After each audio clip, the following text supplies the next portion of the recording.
Oi gente, tudo bom? Hoje eu vim aqui então pra gente conversar um pouco sobre minorias e o que às vezes o pessoal chama de mimimi.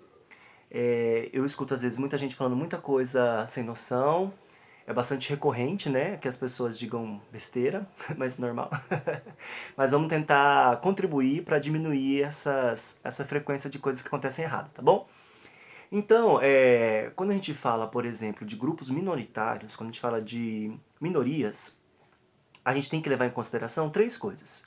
Primeiro é que esses grupos, independentemente se eles são numericamente mais proporcionais do que ou menos, ou seja, independentemente se eles compõem de fato uma minoria estatística numérica da população ou não, embora isso seja um quesito bastante importante, esses grupos minoritários, ainda que não sejam expressivamente minoritários em termos quantitativos, tá bom? Em termos de proporção da população. Esses grupos eles estão sobre três vieses. O primeiro deles, que eu gostaria de pensar aqui com vocês, é que são grupos que sofrem preconceito. E o segundo é discriminação. Por que eu vou juntar essas duas coisas logo do início? Porque às vezes acontece muito de confundirem as duas coisas. Como é que a gente entende o preconceito? O preconceito, ele é uma ação mental, ele é uma ideia, né? Ele não necessariamente está sempre explícito, né? As pessoas nem sempre colocam seus preconceitos para fora, nem sempre mostram onde estão os seus preconceitos. Então, o preconceito é essa ação mental que você separa, por alguma razão, uma pessoa de determinado grupo. Isso é o preconceito. Então, eu acho que fulano, por ter determinada característica, vai agir assim ou assado. Pois bem, o segundo é discriminação. O que é a discriminação? A discriminação é quando o preconceito ele aparece na forma de uma ação. Então, é quando o preconceito se materializa. Então, quando eu deixo de atender uma pessoa, por exemplo, eu tenho um comércio e eu falo, não vou atender determinados grupos de pessoas.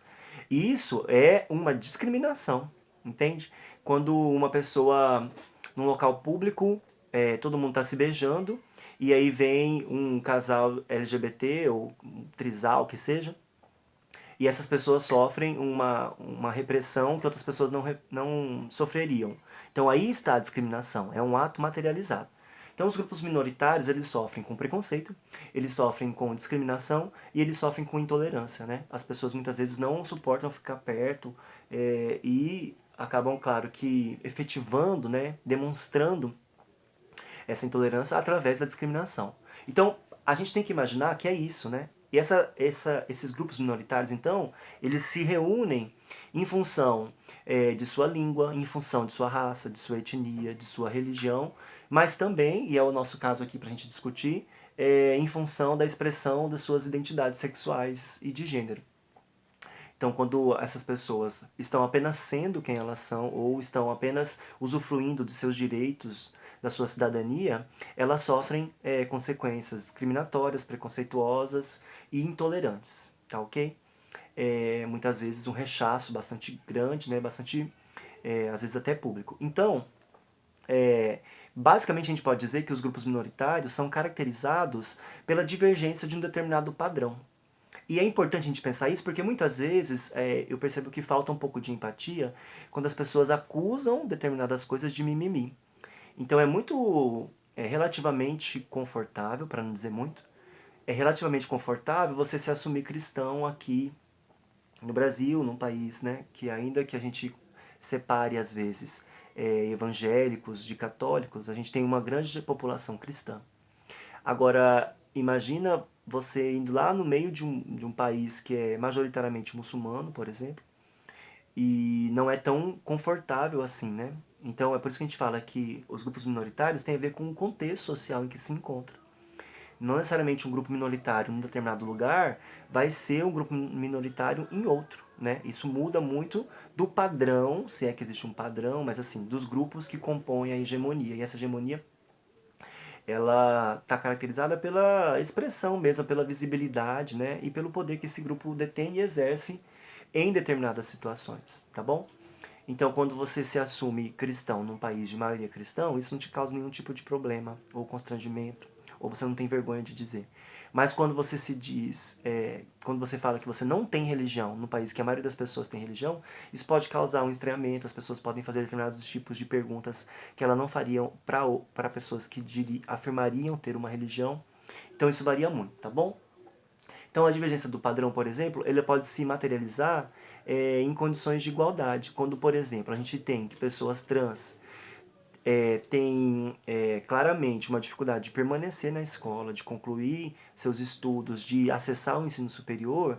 Por quê? Porque existe toda uma série de condições que não favorecem essa permanência, né? Esse acesso e permanência dessas pessoas na escola. Se uma pessoa trans tenta usar o banheiro, um exemplo claro, tá bom? De uma escola ou de uma instituição escolar, educativa, educacional, e não se sente à vontade para ir ao banheiro, olha como que a gente dificulta a vida dessas pessoas. Então aí a gente tem a materialização, né, dessa dificuldade. As condições de acesso, permanência, elas não são iguais para essas pessoas. Aí a gente vê, por exemplo, muitas vezes uma discussão em torno das cotas, né? De como que o acesso, muitas vezes, ele era dificultado. E aí as pessoas entram nas universidades, por exemplo, e permanecem lá, né? Ainda que com várias dificuldades, uma série de outras coisas que a gente poderia dizer, mas muitas vezes é a falta de oportunidade de acessar.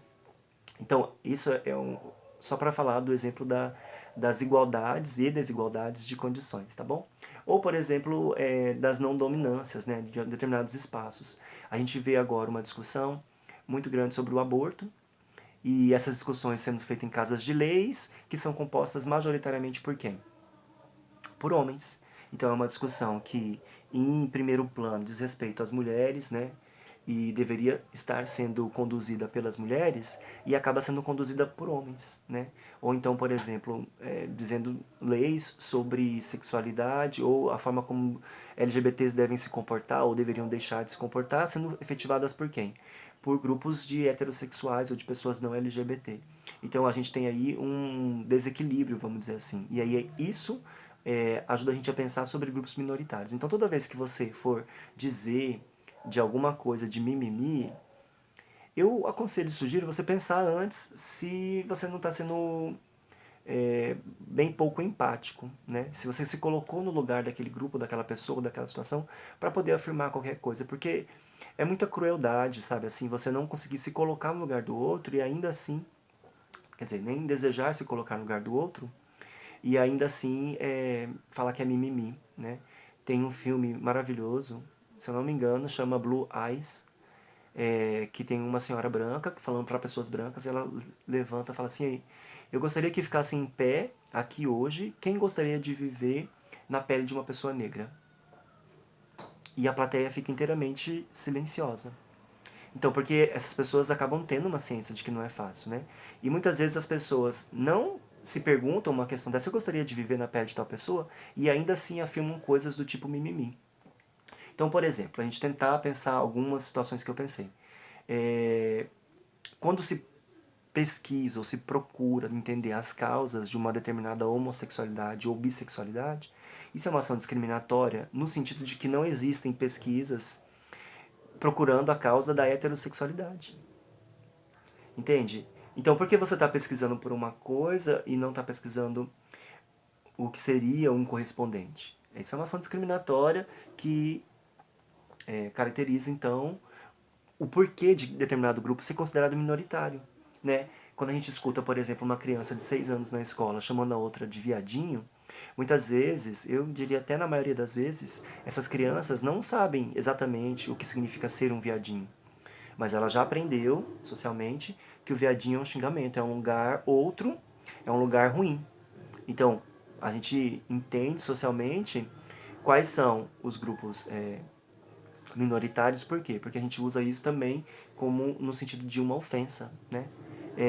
Quando a gente lê uma história, uma vez eu vi o Ícaro Silva falando isso, né? Eu fiquei bastante refletindo bastante sobre isso. Quando você lê um livro e tem uma história que o protagonista é um homem, por exemplo, raramente ou dificilmente você vai imaginar aquele protagonista como um negro. Por quê? Porque é difícil a gente ter essas representações sociais de negros, né? E é por isso que da importância da visibilidade. É um outro exemplo, né?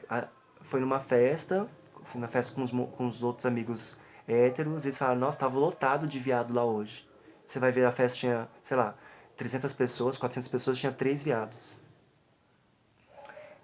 Tava lotado de viado. Então são coisas que a gente tem que escutar e que a gente acaba, assim, se sentindo mesmo, né, preterido, discriminado, sofrendo alvo de preconceito, injuriado. E isso tem várias consequências na estima, né, na saúde mental e psicológica das pessoas pertencentes a esse grupo minoritário, esses grupos minoritários. Então isso também é uma outra coisa, né? O sentimento de pertencimento, de solidariedade. Toda vez que uma pessoa LGBT sofre um ataque, eu me sinto solidário a ela porque eu, em determinada instância, acabo me identificando com ela, né? Ou passei por situações semelhantes, ou sei mais ou menos o que é isso. Então, aí também está uma outra característica dos grupos minoritários, que é esse sentimento de empatia, né? De conseguir se enxergar em situações de outro. Então, basicamente, eu queria falar sobre isso, né? O vídeo já está dentro de um tempo relativamente bom para o nosso projeto.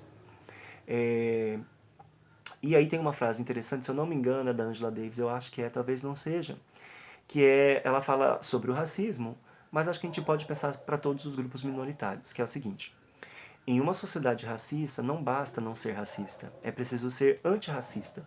Então eu acho que é um pouco disso, sabe?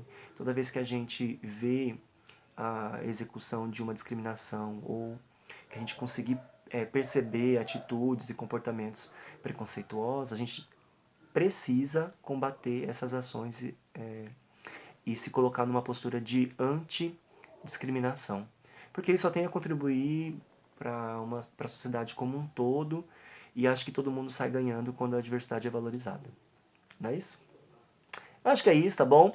Por favor, deixa seu like, comenta, compartilha. Quero deixar um beijo especial para todo mundo que tem acompanhado o projeto. Se você ficou até aqui no vídeo, muito obrigado. Sinta-se beijado e abraçado, tá joia? Até o próximo. Bye, bye.